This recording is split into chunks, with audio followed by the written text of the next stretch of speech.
ಬಸವಣ್ಣನೇ ತಾಯಿ, ಬಸವಣ್ಣನೇ ಪರಮಬಂಧು ಎನಗೆ, ವಸುದೇಶ ಕಪಿಲ ಸಿದ್ಧ ಮಲ್ಲಿಕಾರ್ಜುನ.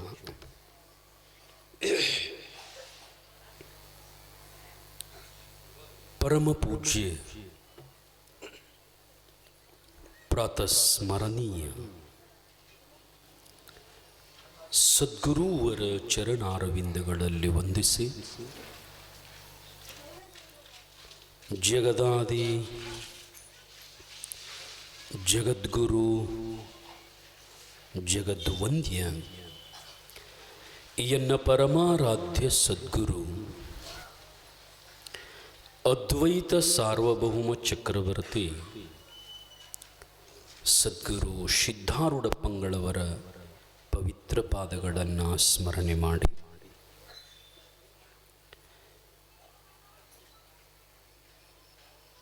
ಜಗದಾದಿ ಜಗದ್ಗುರು ಜಗದಾಚಾರ್ಯರಾದ ಜಗದ್ಗುರು ಪಂಚಾಚಾರ್ಯರ ಪವಿತ್ರ ಪಾದಗಳನ್ನು ಸ್ಮರಣೆ ಮಾಡಿ,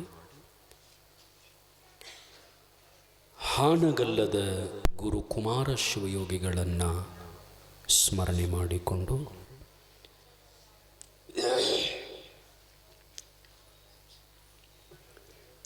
ಸುಕ್ಷೇತ್ರವಾಗಿರತಕ್ಕಂಥ ಈ ಪರಮ ಪಾವನ ಪುಣ್ಯಕ್ಷೇತ್ರ, ಕ್ಷೇತ್ರದ ಒಡೆಯನಾಗಿರತಕ್ಕಂಥ ದೊಡ್ಡ ಬಸವೇಶ್ವರರ ಪರಮ ಪವಿತ್ರವಾದ ಪಾದಗಳನ್ನು ಮನೋವಾಕ್ಕಾಯಗಳಿಂದ ಅಭಿವಂದಿಸಿ, ಈ ಸಮಾರಂಭದಲ್ಲಿ ಬಹಳಷ್ಟು ಸುಂದರವಾಗಿ ಭಾವನಾತ್ಮಕವಾಗಿ ಸಂಗೀತ ಸೇವೆಯನ್ನು ನೀಡುತ್ತಿರುವ ಆತ್ಮೀಯರಾದ ಬಸವಲಿಂಗಯ್ಯನವರಿಗೂ, ಸಂಗೀತಕ್ಕೆ ಮೆರುಗು ಬರುವ ಹಾಗೆ ತಬಲಾ ಸಾಥ್ ನೀಡುತ್ತಿರುವ ಈ ನಾಡಿನ ಪ್ರಸಿದ್ಧ ತಬಲಾ ವಾದಕರಲ್ಲಿ ಒಬ್ಬರಾಗಿರತಕ್ಕಂಥ ಆತ್ಮೀಯರಾದ ಮಹಾಲಿಂಗಯ್ಯ ಮಧುರಕಂಡಿಯವರಿಗೂ, ಈ ಸಮಾರಂಭದಲ್ಲಿ ಪಾಲ್ಗೊಂಡು ತಮ್ಮೆಲ್ಲರ ಜೀವನವನ್ನು ಪಾವನ ಮಾಡಿಕೊಳ್ಳಬೇಕೆಂಬ ಸದುದ್ದೇಶದಿಂದ ಆಗಮಿಸಿರುವ ತಮ್ಮೆಲ್ಲ ಶರಣು ತಂದೆ ತಾಯಿಗಳಿಗೆ ಶರಣು ಶರಣಾರ್ಥಿಗಳನ್ನು ಹೇಳಿ, ಆತ್ಮೀಯರೇ,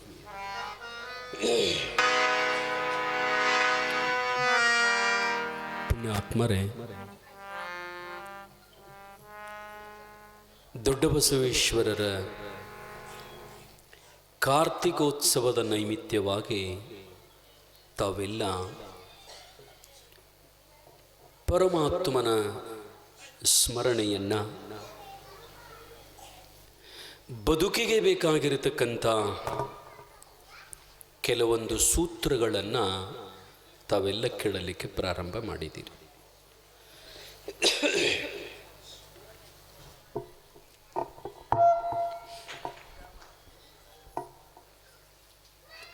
ಮನುಷ್ಯ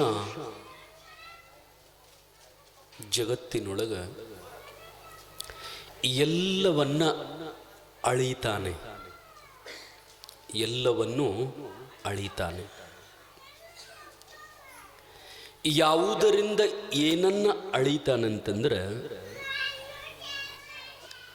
ನಿಮ್ಮ ಮನೆಯೊಳಗ ಅಕ್ಕಿ ಇದ್ದು ಅಂತಂದ್ರೆ ಅವತರನ್ನ ಹೆಂಗೆ ಅಳಿತೀರಿ ಅಂತಂದ್ರೆ ಕೆ ಜಿಯಿಂದ ಸೇರಿನಿಂದ ಅಳಿತೀರಿ. ಇಷ್ಟು ಸೇರು ನಮ್ಮ ಅಕ್ಕಿ ಅದಾವ ಅಂತ ಮನುಷ್ಯ ಅಕ್ಕಿಯನ್ನು ಅಳಿತಾನೆ. ನಿಮ್ಮ ಮನೆಯೊಳಗೆ ಬೆಲ್ಲಿತ್ತು ಅಂತಂದ್ರೆ ಆ ಬೆಲ್ಲವನ್ನು ಹೆಂಗೆ ಅಳಿತೀರಿ ಅಂತಂದ್ರೆ ಕೆ ಜಿ ಮೂಲಕ, ಕಿಲೋದ ಮೂಲಕ ಇಷ್ಟು ಕಿಲೋ ಬೆಲ್ಲದ ಅಂತ ಅಳಿತೀರಿ. ನೀವು ಯಾವುದಾದ್ರೂ ಊರಿಗೆ ಹೋಗಬೇಕಾಗಿತ್ತು ಅಂದ್ರೆ, ಅಂತಂದ್ರೆ ಇಲ್ಲಿಂದ ಆ ಊರು ಎಷ್ಟು ಕಿಲೋಮೀಟರ್ ಅದ, ಆ ದಾರಿಯನ್ನ ಕಿಲೋಮೀಟರ್ದಿಂದ ಅಳಿತೀರಿ. ದಾರಿಯನ್ನ ಕಿಲೋಮೀಟರ್ದಿಂದ ಅಳಿತೀರಿ. ಮಣಿಯೊಳಗ ಏನಾದರೂ ಒಂದು ಅರಿವಿತ್ತು ಅಂತಂದ್ರೆ, ಅದನ್ನ ಟೇಲರ್ ಹತ್ತಕ್ಕೆ ಹೋಗಿ ಹೊಲಿಸೋದಿತ್ತಂದ್ರೆ ಅದನ್ನ ಮೀಟರ್ ಮೂಲಕ ಅಳಿತೀರಿ. ಎಲ್ಲವನ್ನೂ ಅಳಿತಾನೆ ಮನುಷ್ಯ. ಬಂಗಾರವನ್ನ ಅಳಿತಾನೆ, ಹೊಲವನ್ನ ಅಳಿತಾನೆ. ಎಲ್ಲವನ್ನ ಅಳೆಯತಕ್ಕಂತ ಈ ಮನುಷ್ಯನನ್ನ ಎದರಿಂದ ಅಳಿಬೇಕು? ಮನುಷ್ಯ ಎಲ್ಲವನ್ನೂ ಅಳೆಯುತ್ತಾನೆ. ಈ ಎಲ್ಲವನ್ನ ಅಳೆಯತಕ್ಕಂತ, ಮಾಪ್ ಮಾಡತಕ್ಕಂತ ಈ ಮನುಷ್ಯನನ್ನ ಎದರಿಂದ ಅಳಿಬೇಕು? ಬಹಳಷ್ಟು ಮಂದಿ ಬಹಳ ರೀತಿಯೊಳಗೆ ಅಳಿತಾರೆ. ಈ ಹಮಿಂಗ್ ಆಗೋದು ಕಡಿಮೆ ಆಗ್ಬೇಕು, ಕ್ಲಿಯರ್ ಇರ್ಬೇಕು ನೋಡಿ ಸೌಂಡ್. ಬಹಳಷ್ಟು ಮಂದಿ ಕೆಲವೊಬ್ಬರು ಕೆಲವೊಂದರಿಂದನೂ ಅಳಿತಾರೆ ನಮ್ಮನ್ನು. ಕೆಲವೊಬ್ಬರು ನಮ್ಮನ್ನು ರೊಕ್ಕದಿಂದ ಅಳಿತಾರ. ಬಹಳ ದುಡ್ಡಿತ್ತು ಅಂತಂದ್ರೆ ದೊಡ್ಡ ಸಾಹುಕಾರ ಅಳಿತಾರಿಲ್ಲ. ಬಹಳ ನೋಡಾಕ ಬಹಳ ಚಂದಿದ್ದೀವಂತಂದ್ರೆ ಸೌಂದರ್ಯವತಿ ಅಂತ ಅಳಿತಾರ. ಅದರಾಗ ಇವತ್ತಿನ ದಿನಮಾನದೊಳಗೆ ಬಹಳಷ್ಟು ದುಡ್ಡಿನಿಂದ ಅಳಿತಾರ. ನಿಮ್ಮ ಹತ್ರ ದುಡ್ಡಿತ್ತು ಅಂತಂದ್ರೆ ಬರ್ರಿ ಬರ್ರಿ ಆರಾಮದಿರಿ, ಚಲೋ ಆಯ್ತು ನೋಡ್ರಿ ನೀವು ಬಂದ. ನೀವಲ್ಲ, ನಿಮ್ಮ ಹಿಂದೆ ಇದ್ದದ್ದು. ಅಧಿಕಾರ ಇತ್ತು ಅಂತಂದ್ರೆ ಎಷ್ಟು ಗೌರವ ಕೊಡ್ತಾರೆ. ಒಬ್ಬ ರಂಗಣ್ಣ ಅಂತ ಒಬ್ಬ ವ್ಯಕ್ತಿ, ಬಹಳ ದೊಡ್ಡ ಶ್ರೀಮಂತ, ಇಡೀ ತಾಲೂಕಿಗೆ ದೊಡ್ಡ ಶ್ರೀಮಂತ. ಜಮಖಂಡಿ ಅಂತ ದೊಡ್ಡ ಸಿಟಿಯೊಳಗ ದೊಡ್ಡ ಶ್ರೀಮಂತ. ಬಹಳ ಕಷ್ಟದಿಂದ ಬಂದಿದ್ದವ, ಬಹಳ ಕಷ್ಟದಿಂದ ಬಂದಿದ್ದ. ಸಿರಿತನವನ್ನ, ಸಂಪತ್ತನ್ನು ಗಳಿಸೋದಂತಂದ್ರೆ ಅಷ್ಟು ಸರಳ ಅಲ್ಲ ಇವತ್ತಿನ ಕಾಲದೊಳಗೆ. ಬದುಕುವುದಕ್ಕಷ್ಟೀಗ. ಅಂಥದ್ರೊಳಗೆ ನಾವು ಕೋಟಿ ಕೋಟಿ ರೂಪಾಯಿ ಗಳಿಸೋದು ಬಹಳ ಕಷ್ಟ, ಬಹಳ ಕಷ್ಟ. ಅವ ಜೀರೋದಿಂದ ಬಂದಿದ್ದ, ಜೀರೋದಿಂದ ಬಂದಿದ್ದ. ಇಡೀ ಊರಿಗೆ ದೊಡ್ಡ ಶ್ರೀಮಂತ ಆಗಿದ್ದ. ಅವ ಊರಾಗ ಬರುವಾಗ ಯಾರು ಬೆಟ್ಟಕ್ಕರ ನೋಡ್ರಿ, ಎಲ್ಲರೂ ಅವನಿಗೆ ನಮಸ್ಕಾರ ರೀ, ನಮಸ್ಕಾರ ರೀ ಸಾವುಕಾರ. ಎಲ್ಲರೂ ಹೆಣ್ಮಕ್ಕಳು, ಗಂಡು ಮಕ್ಕಳು, ದೊಡ್ಡವರು, ಸಣ್ಣವರು, ಯಾಕೆ ದೊಡ್ಡ ಸಾವುಕಾರ. ಆ ಊರಿನ ಪ್ರತಿಷ್ಠಿತ ಶ್ರೀಮಂತ. ಎಲ್ಲರೂ ನಮಸ್ಕಾರ ಅಂತಿದ್ರು. ಆದ್ರೆ ನಮಸ್ಕಾರ ಅಂದವರಿಗೆ ಹೊಳ್ಳೆ ಅವ ಏನಂತಿದ್ದ ಅಂತಂದ್ರೆ, ಅವ ಎಂದೂ ನಮಸ್ಕಾರ ತಿದ್ದಿಲ್ಲ. ಸಾವುಕಾರ ಎಂದೂ ನಮಸ್ಕಾರ ತಿದ್ದಿಲ್ಲ. ಮತ್ತು ಸಾವುಕಾರಗಳಂತ ಅವ್ರಿಗೆ ಅಂತಾರೆ. ಅವ ಏನಂತಿದ್ದ ಅಂತಂದ್ರೆ, ಯಾರ ಒಬ್ರು ನಮಸ್ಕಾರ ರೀ ಸಾವುಕಾರ ಅಂದ ಕೂಡಲೇ ಅವೇನಂತಿದ್ದ ಅಂತಂದ್ರೆ, ಹೋಗಿ ಮನೆಗೆ ಹೋಗಿ ಹೇಳ್ತೀನಿ ಅಂತಿದ್ದವ. ನಮಸ್ಕಾರ ಅಂದ ಕೂಡಲೇ ಅವ್ರಿಗೆ ಏನಂತಿದ್ದ, ಹೊಳ್ಳಿ ಪ್ರತಿಯಾಗಿ ಅವ್ರು ಎಷ್ಟು ಭಕ್ತಿಯಿಂದ ನಮಸ್ಕಾರ ಅಂತಿದ್ರು, ಅವನಿಗೆ ಗೌರವ ಕೊಟ್ಟು ನಮಸ್ಕಾರ ಅಂತಿದ್ರು. ಹೊಳ್ಳಿ ಅವರಿಗೆ ಪ್ರತಿಯಾಗಿ ನಮಸ್ಕಾರ ಹೇಳ್ಬೇಕಲ್ಲ, ನಮಸ್ಕಾರ ಹೇಳ್ತಿದ್ದಿಲ್ಲ. ಆ ನಮಸ್ಕಾರ ಅಂದವ್ರಿಗೆ ಏನು ಹೇಳ್ತಿದ್ದ ಅಂದ್ರೆ, ಮನೆಗೆ ಹೋಗಿ ಹೇಳ್ತೀನಿ ಅಂತಿದ್ದ. ಇದನ್ನು ಕೇಳಿ ಕೇಳಿ ಕೇಳಿ ಒಬ್ಬಗೆ ತಲೆ ಕೆಟ್ಟಿತು. ಕಟ್ಟಿ ಮ್ಯಾಗ ಕುಂತು ನೋಡವಂಗ ಅವ ಅಂದ, ಸಾವುಕಾರ ಅಂತ ನಾ 3 ಜನ ಎಲ್ಲ ಭಕ್ತಿಯಿಂದ ನಮಸ್ಕಾರ ಮಾಡ್ತಾರ, ಇವ ನಮಸ್ಕಾರ ಮಾಡ್ಬೇಕಲ್ಲ ಅವರಿಗೆ. ಇವ ಏನು ಹೇಳ್ತಾನಂದ್ರೆ, ಮನೆಗೆ ಹೋಗಿ ಹೇಳ್ತೀನಿ ಅಂತಾನೆ. ಏನು ಹೇಳ್ತಿರ್ಬೇಕಂತ ಹೇಳಿ ಅವ ಒಂದಿನ ಅವಾಗ ತಲೆ ಕೆಟ್ಟ, ಅವ ಸಾವುಕಾರನತೆಗೆ ಹೋದ. ಯಾಕ್ರಿ ಸಾವುಕಾರ ನೀವು ಹಿಂಗೆ ಯಾಕೆ ಮಾಡ್ತೀರಿ? ಯಾರ ನಿಮಗೂ ನಮ್ಮ ಊರಿನ ಜನ ಬಡವರು, ನಿರ್ಗತಿಕರು, ಹೆಣ್ಮಕ್ಕಳು ಏನೋ ಸಾಹುಕಾರನಿಂದ ಸಹಾಯ ಆದೀತು ಅನ್ನೋ ಮನೋಭಾವನೆಯಿಂದ, ಅಥವಾ ಸಾಹುಕಾರ ಗೌರವ ಕೊಡಬೇಕು, ಕಿಮ್ಮತ್ತು ಕೊಡಬೇಕು ಅನ್ನೋ ಭಾವನೆಯಿಂದ ನಮಸ್ಕಾರ ಅಂತ ಹೇಳ್ತಾರ. ನೀ ಪ್ರತಿಯಾಗಿ ಅವ್ರಿಗೆ ಒಂದಾರ ನಮಸ್ಕಾರ ಹೇಳಬೇಕಲ್ಲ. ನೀ ಏನಂತಿ ಅವ್ರಿಗೆ? ಮನೆಗೆ ಹೋಗಿ ಹೇಳ್ತನು ಅಂತಿ. ಯಾಕೆ ಹಿಂಗಂತೀಯಪ್ಪ, ಏನಿದ್ರ ಅರ್ಥ ಅಂತಂದಾಗ ಆ ರಂಗಣ್ಣ ಹೇಳಿದಂತ, ನೋಡಪ್ಪ ನಾ ಯಾಕೆ ಹೆಂಗೆ ಹೇಳ್ತೀನಿ ಅಂತಂದ್ರೆ, ಅವ್ರೇನು ನಮಸ್ಕಾರ ಮಾಡ್ತಾರಲ್ಲ ಅವ್ರು ಯಾರೂ ನನಗೆ ನಮಸ್ಕಾರ ಮಾಡಂಗಿಲ್ಲ. ಅವ್ರು ಯಾರೂ ನನಗೆ ನಮಸ್ಕಾರ ಮಾಡಂಗಿಲ್ಲ. ನಾನು ಬೇರೆಯ ರಾಜ್ಯದವ ಅಲ್ಲ, ಬೇರೆಯ ಜಿಲ್ಲೆಯವಲ್ಲ, ಬೇರೆ ಹಳ್ಳಿಯವಲ್ಲ, ಇದ ಹಳ್ಳಿಯವ ನಾನು, ಇದ ಊರವ ನಾನು. ಇದ ಊರೊಳಗೆ ನಾನು ಬಡವನಿದ್ದಾಗ ಇನ್ನೊಬ್ಬರಲ್ಲಿ ದುಡ್ಕೊಂಡ್ ತಿನ್ನುವಾಗ ನನಗೆ ಎಲ್ಲರೂ ಏನಂತಿದ್ರಂದ್ರೆ, ಏ ರಂಗ್ಯಾ ಅಂತಿದ್ರು, ಏ ಬಾರೋ, ಏ ಹೋಗೋ ಅಂತಿದ್ರು. ಯಾರೂ ಅವನಿಗೆ ಗೌರವ ಕೊಡ್ತಿದ್ದಿಲ್ಲ. ಆದರೆ ಇವತ್ತು ಅದ ಜನ ನನಗೆ ನಮಸ್ಕಾರ ಮಾಡಾಕತ್ತಾರಂದ್ರೆ ನನಗೆ ಮಾಡಾಕತ್ತಿಲ್ಲ, ನನ್ನ ಹತ್ತಿರ ಇದ್ದ ಆ ಸಿರಿತನಕ್ಕೆ, ಆ ದುಡ್ಡಿಗೆ ನಮಸ್ಕಾರ ಮಾಡ್ತಾರೆ ಇವರು, ನನಗೆ ನಮಸ್ಕಾರ ಹೇಳೋದಿಲ್ಲ. ಅದಕ್ಕೆ ನಾ ಯಾಕೆ ಹಂಗೆ ಅಂತೀನಿ ಅಂದ್ರೆ, ನಾ ಮನೆಗೆ ಹೋಗ್ತೀನಿ, ನಾ ಏನು ದುಡ್ಡು ಗಳಿಸಿನಲ್ಲ, ಟ್ರೆಜರಿಯಾಗಿರ್ತಕ್ಕಂಥ ರೊಕ್ಕ ಬಂಗಾರ ತೆಗಿತೀನಿ, ತೆಗೆದು ಆ ದುಡ್ಡಿಗೆ ಹೇಳ್ತೀನಿ, ಇಂಥವ್ರು ಹಿಂಗೆ ನಮಸ್ಕಾರ ಮಾಡಿದ್ರು ನೋಡಪ್ಪ ಅಂತ ಆ ದುಡ್ಡಿಗೆ ಹೇಳ್ತೀನಿ. ಯಾಕಂದ್ರೆ ಅವ್ರು ದುಡ್ಡಿಗೆ ಮಾಡ್ಯಾರ. ನನಗೆ ಮಾಡಬೇಕಾಗಿತ್ತು ಅಂದ್ರೆ ಮೊದಲು ನಾ ಬಡು ಇದ್ದಾಗ ಮಾಡ್ಬೇಕವ್ರು. ನನಗೆ ನಮಸ್ಕಾರ ಹೇಳಬೇಕಾಗಿತ್ತು ಅಂದ್ರೆ ನಾನು ನಿರ್ಗತಿಕನಾಗಿ ಇದ ಊರಾಗ ಓಡಾಡುವಾಗ ನನಗೆ ಯಾರು ಹೇಳ್ತಿದ್ದಿಲ್ಲ ನಮಸ್ಕಾರ ಅಂತ. ಈಗ ಹೇಳ್ತಾರೋ ಅಂದ್ರೆ ಅವ್ರು ನನ್ನಲ್ಲಿರ್ತಕ್ಕಂಥ ಅಧಿಕಾರಕ್ಕೆ ನಮಸ್ಕಾರ ಮಾಡ್ತಾರೆ, ನನ್ನಲ್ಲಿರ್ತಕ್ಕಂಥ ದುಡ್ಡಿಗಾಗಿ ನಮಸ್ಕಾರ ಮಾಡ್ತಾರೆ, ಅವ್ರು ನನ್ನಲ್ಲಿರ್ತಕ್ಕಂಥ ಆಸ್ತಿಗಾಗಿ ನಮಸ್ಕಾರ ಮಾಡ್ತಾರಪ್ಪ. ಅದಕ್ಕೆ ಇವತ್ತಿನ ದಿನಮಾನದೊಳಗೆ ದುಡ್ಡು ಅಷ್ಟೇ ಮುಖ್ಯದ, ದುಡ್ಡು ಅಷ್ಟೇ ಮುಖ್ಯದ. ದುಡ್ಡು ಗಳಿಸ್ಬೇಕು, ದುಡ್ಡ ಗಳಿಸ್ಬೇಕು, ಯೋಗ್ಯ ರೀತಿಯನ್ನು ನೋಡಿ ಬಳಸಬೇಕು. ದುಡ್ಡನ್ನು ಯೋಗ್ಯ ರೀತಿಯನ್ನು ನೋಡಿ ನಾವೇನು ಮಾಡ್ಬೇಕಂದ್ರೆ ಬಳಸಬೇಕು. ಬಹಳಷ್ಟು ಜನ ನಮ್ಮನ್ನು ದುಡ್ಡಿನಿಂದ ಅಳೀತಾರೆ, ಅಧಿಕಾರದಿಂದ ಅಳೀತಾರೆ.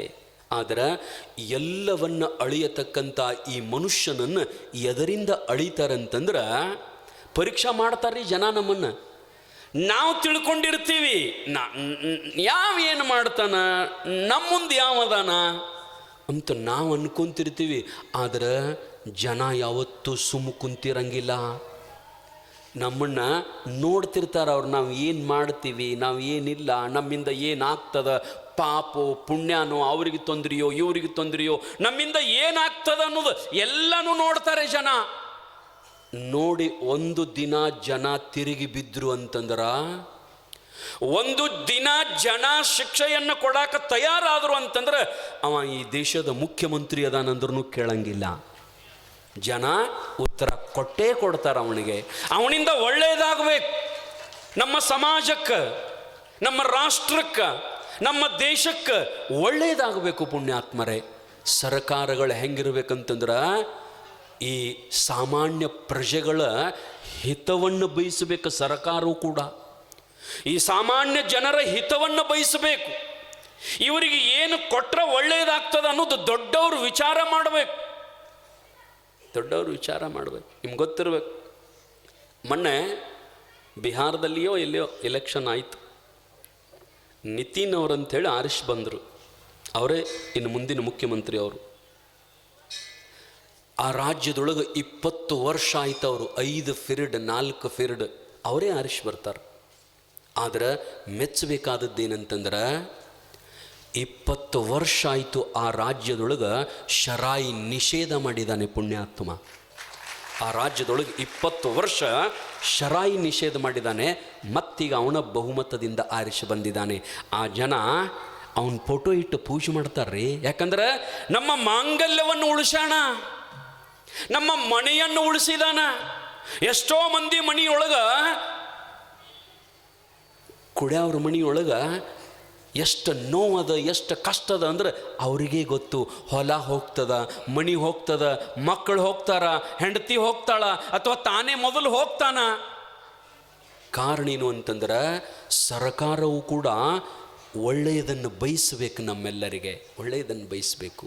ಜನ ಸುಮ್ಕೊಂಡ್ರಂಗಿಲ್ಲ, ನಮ್ಮನ್ನು ಪರೀಕ್ಷೆ ಮಾಡ್ತಾರೆ, ನಮ್ಮನ್ನು ನೋಡ್ತಾರೆ. ನೀವು ಬಂಗಾರ ತೊಗೋಬೇಕಂತೀರಿಲ್ಲ ತಾಯಂದಿರ, ಅದ್ರಾಗ ನಮ್ಮ ಮಗಳು ಬಂಗಾರ ಅಂದ್ರೆ ಭಾಳ ಪ್ರೀತಿ ರೀ. ಬಂಗಾರ ಅಂದ್ರೆ ಭಾಳ ಪ್ರೀತಿ. ಇನ್ನೂ ಒಂದು ಹೊತ್ತಿನ ಊಟ ಬಿಡ್ರಿ ಸ್ವಾಮಿಗಳು, ನಮಗೆ ಊಟ ಒಂದು ಹೊತ್ತಿಂದ ಬಿಡು ಅನ್ನೋದೇನ್ರಿ ಇವ. ನೀವು ಯಾವತ್ತೂ ಒಪ್ಪತ್ತ ಮಾಡ್ತೀರಿ. ಶುಕ್ರವಾರ ಲಕ್ಷ್ಮೀ ವಾರ ಒಪ್ಪತ್ತ, ಶನಿವಾರ ಹನುಮಪ್ಪನ ವಾರ ಒಪ್ಪತ್ತ, ಗುರುವಾರ ರಾಘವೇಂದ್ರ ಗುರುವಿನ ವಾರ ಒಪ್ಪತ್ತ. ನಿಮಗೆ ಉಪವಾಸ ಇದ್ದು ಭಾಳ ರೂಢಿರಿ, ಭಾಳ ರೂಢಿ. ಒಂದು ತಿಂಗಳು ಊಟ ಬಿಡಂದ್ರೂ ಬಿಡ್ತೀವಿ. ಏನು, ನೀವೊಂದು 4 ತೊಲಿ ಬಂಗಾರ ಕೊಡ್ತಾನಂದ್ರ ನಮ್ಮವುಗಳು ಬಂಗಾರ ಮ್ಯಾಗ ಅಷ್ಟು ಪ್ರೀತಿ, ಬಂಗಾರ ಮ್ಯಾಗ ಅಷ್ಟು ಪ್ರೀತಿ ನಮ್ಮವುಗಳು. ನೋಡ್ಬೇಕು ನಮ್ಮವುಗಳ ಶರೀರದ ಮ್ಯಾಗ ಏನು ಬಂಗಾರದ ವೈಭವ. ದೇವ್ರ ಬಂಗಾರ ಅದಕ್ಕೆ ನಿಮ್ಮ ಸಲಗಿನ ತುಟ್ಟಿ ಮಾಡಿದೆ ಅಂಬಲ್ರಿ ಅವ. ಏನು 30-40 ಸಾವಿರ ಇದ್ದದ್ದು 1,25,000 30,000 ಅಂದ್ರೆ ಎಲ್ಲಿಗೆ ಹೋಯ್ತು ಬಂಗಾರ? ಒಬ್ಬ ಹೆಣ್ಮಗಳು ಬಂಗಾರ ಸಾಮಾನು ಭಾಳಟ ಹಾಕೊಂಡು ರೋಡ್ನಾಗ ಮಾತಾಡ್ಕೋಂತ ಹೊಂಟಿದ್ದಂತ. ಹೋಗುವಾಗ ಸರಗಳ್ಳರು ಅಂತದಾರ ನೋಡ್ರಿ. ಈಗ ಸೈಕಲ್ ಮೋಟ್ರ್ ಮ್ಯಾಗ ಸೈಕಲ್ ಮೋಟ್ರ್ ಹೊಡ್ಕೊಂತ ಹೋಗುವಾಗ ನೀವು ಬಾಜು ಬಂದ್ರಿ ಅಂತಂದ್ರೆ ಹಿಂಗೆ ಕೊಳ್ಳಿಗೆ ಕೈ ಹಾಕಿ ಅಟ್ಟು ಎಲ್ಲ ಕಿತ್ಕೊಂಡು ಹೋಗವ್ರದಾರ, ತೊಗೊಂಡು ಹೋಗವ್ರು. ಆಕೆ ಹೆಣ್ಮಗಳು ದೊಡ್ಡ ಸಾವುಕಾರ್ತಿ ಕೊಳ್ಳು ತುಂಬ ಏನು ಕಿಲೋ ಗಂಟ್ಲೆ ಬಂಗಾರ ಹಾಕೊಂಡಿದ್ಲು, ಹೋಗಾಕತ್ತಿದ್ಲು. ಒಬ್ಬ ಸೈಕಲ್ ಮೋಟ್ರ್ ತೊಗೊಂಡು ಬರ್ರಂತ ಬಂದವನ ಹಿಂಗೆ ಕೈ ಹಾಕಿ ಅಟ್ಟು ಎಲ್ಲ ಕಿತ್ಕೊಂಡು ಬಹುವಂತ ಮತ್ತು ಆದ. ಆಕಿ ಕೂಡ ಮಾತಾಡ್ಕೊಂತ ಒಬ್ಬಕ್ಕೆ ಬಂದಿದ್ದು ನೋಡ್ರಿ. ಅದನ್ನು ನೋಡಿ ನೆಲಕ್ಕೆ ಬಿದ್ದು ಉಳ್ಳಾಡಿ ಬಡ್ಕೊಂಡು ಅಳ್ಳಾಕತ್ತಿದ್ಲು. ಈಕಿದೇನು ಓದಿಲ್ಲವ, ಓದದ್ದು ಅಕ್ಕಿದು ಸಾವುಕಾರ್ತಿದು. ಈಕಿ ಬಿದ್ದು ಉಳ್ಳಾಡಕತ್ತಿದ್ಲು. ಆಕಿ ಅಳ್ಳವಾಳ ನಿತ್ತಾಳ ಹಂಗ ಗಪ್ಪಣ. ಸಾವುಕಾರ್ತಿದು ಬಂಗಾರ ಹೋದ್ರಯ್ಯಪ್ಪ ಬರ್ರಯ್ಯಪ್ಪ ಯಾರ್ಯಾರ ಬರ್ರಯ್ಯಪ್ಪ ಬಡ್ಕೊಳ್ಳೋದು ಒಳ್ಳೋದು ಉಳ್ಳಾಡೋದು ಮಾಡಾಕತ್ತಿದ್ಲು. ಈಕಿ ನಿತ್ತಕ್ಕೆ ಅಂದ್ಲು, ಅಟ್ಯಾಕ್ ಬಡ್ಕೋತಿ ಹೇಳು. ಆಕೆ ಅಂದ್ಲು, ಬಂಗಾರನಿಂದ ಹೋಗ್ಯದ, ನೀನ ಬಡ್ಕೋವಲ್ಲ, ನಾ ಬಡ್ಕೊಳಕತ್ತೀನಿ, ಇದೇನು ಸುದ್ದಿ ಅಂತಂದಾಗ ಆಕಿ ಅಭಿಷ್ ಹೇಳಿದ್ಲು, ನೀ ಯಾಕೆ ಕಾಳಜಿ ಮಾಡ್ತಿ, ಹಾಳಿಗೆ ಸದ್ದು ಬರ್ತಾನಳವ, ಬಂದು ನಮ್ಮದು ಅಟ್ಟು ಬಂಗಾರ ನಮ್ಮ ಕೈಯಾಗ ಕೊಟ್ಟು ಹೋಗ್ತಾನೆ, ಯಾಕೆ ಚಿಂತೆ ಮಾಡ್ತಿ, ಒಂದು 5 ನಿಮಿಷ ನಿಂದ್ರಂತ ನಿಂದ್ರಿಸ್ಕೊಂಡ್ಲು. ಅನುಗುಣದ ಹಾಳು ಸೈಕಲ್ ಮೋಟ್ರ್ ತೊಗೊಂಡು ಬಂದರಿ ಅವ. ಬಂದು ಅಟ್ಟು ಬಂಗಾರ ಸಾಮಾನೆಲ್ಲ ಈಕಿ ಕೈಯಾಗ ಕೊಟ್ಟೇನು ಮಾಡಿದ ಅಂದ್ರೆ ಒಂದು ಕಪಾಳಿಗೆ ಹೊಡೆದ, ಕೊಳ್ಳಾಗ ಹಾಕೋತೀರಿ ಒರಿಜಿನಲ್ ಹಾಕೋಬೇಕಲ್ಲ ಅಂತ ಅವ ಬೇದ. ಅಂದ್ರೆ ಈಕಿವೆಲ್ಲ ಬೆಂಟೆಕ್ಷ ಇದ್ದು ಕಾಣ್ತತ್ರಿ. ಅದು ಬೆಂಟೆಕ್ಷ ಹತ್ರಿ ಏನು ರೋಡ್ಗಳು ಏನಂತೀರಿ. ಮತ್ತು ಅದಕ್ಕೆ ಆಕಿ ಉಳ್ಳಾಡುವಾಡ್ರಿ ಅಂದ್ರೆ ಹೊಳ್ಳಿ ತಂದು ಕೊಡ್ತಾನ. ಕೊಡಲಿಲ್ಲ ಅಂದರೂ 1,000-2,000 ರೂಪಾಯಿ ಇಟ್ಟಲ್ಲ. ಆಕೆ ಧೈರ್ಯದಿಂದ ಇದ್ಲು. ಈಕಿ ಬಡ್ಕೊಳಕತ್ತಿದ್ಲು 1,000. ಅವ ಕಪಾಳಿಗೆ ಒಂದು ಹೊಡೆದ ಹಾಕೋತೀರಿ ಒರಿಜಿನಲ್ ಹಾಕೋಬೇಕವ ಅಂತ ತಿಳ್ಕೊಂಡು ಆಕಿನ್ನ ಬಡದು ಹಾದ. ಯವ್ವ, ಸಾವುಕಾರಗಳೆಲ್ಲರೂ ಅಂಥವ ಹಾಕೊಂಡು ಅಡ್ಡಾಡ್ತಾರೆ. ಈ ಊರನವ್ರು ಅಲ್ರಿ. ಮತ್ತು ಸಾವುಕಾರಗಳು ತಪ್ಪು ತಿಳ್ಕೊಂಡಿರಿ. ಎಂಥ ತಂದಿರಿ ಸ್ವಾಮಿಗೆ, ಸಾವುಕಾರಗಳಿಗೆ ಬಂದು ಹತ್ತದ ಅದು. ಸಾವುಕಾರಗಳು ಭಾಳ ಶಾಣ್ಯಾರ್ರಿ ಅವರು, ಭಾಳ ಶಾಣ್ಯಾರ. ಎಲ್ಲರೂ ಅಂಥವು ಹಾಕೊಂಡು ಅಡ್ಡಾಡ್ತಿರ್ತಾರೆ ಅವರು. ಮಂದಿಗರ ಅದ ಒಂದು ಬಡ ಹೆಣ್ಮಗಳು ದುಡಿದು 1-2 ತೊಲಿದು ಎಕ್ಸಾರ, 1 ತೊಲಿ ಎಕ್ಸಾರ, 1 ತೊಲಿ ಬೋರ್ಮಾಳ ಏನಾರ ಮಾಡಿ ಅವು ತನ್ನ ಕೊಳ್ಳ ಹಾಕೊಂಡು ಅಡ್ಡಾಡಕತ್ತೇಳಂದ್ರೆ ಅವರು ಸಾವುಕಾರಗಳು ಅಂತಾರೆ, 2 ದಿಮಾಕ ಮಾಡಾಕತ್ತದ ನೋಡು. ಅವು ಬೆಂಟೆಕ್ಸ್ ಹಾಕೊಂಡು ಮಂದಿ ಅತ್ತಾರ್ರಿ ಹಂಗೆ. ಬಡವ್ರ ಹೆಣ್ಮಗಳು ಏನಾರ 1-4 ಸಾಮಾನು ಕೊಳ್ಳನ ಸಾಮಾನು ಹಾಕೊಂಡು ಅಡ್ಡಾಡಕತ್ತೇಳಂದ್ರೆ ಊರಣ್ಣ ಮಂದೆಲ್ಲ 2 ದಿಮಾಕ ಮಾಡ್ತದ ನೋಡು. ಇವು ರೋಡ್ಗಳು ತಂದು ಹಾಕೊಂಡು ಬಡವ್ರು ಒರಿಜಿನಲ್ ಹಾಕೊಂಡ್ರು ಅತ್ತಾರ. ಸಾವುಕಾರಗಳು ಅಂಥದ್ದು ಹಾಕೊಂಡ್ರು ಇರ್ಬೇಕಲ್ರಿ ಅವ್ರದ್ದು. ಸಾವುಕಾರ ಅದಾರಲ್ಲ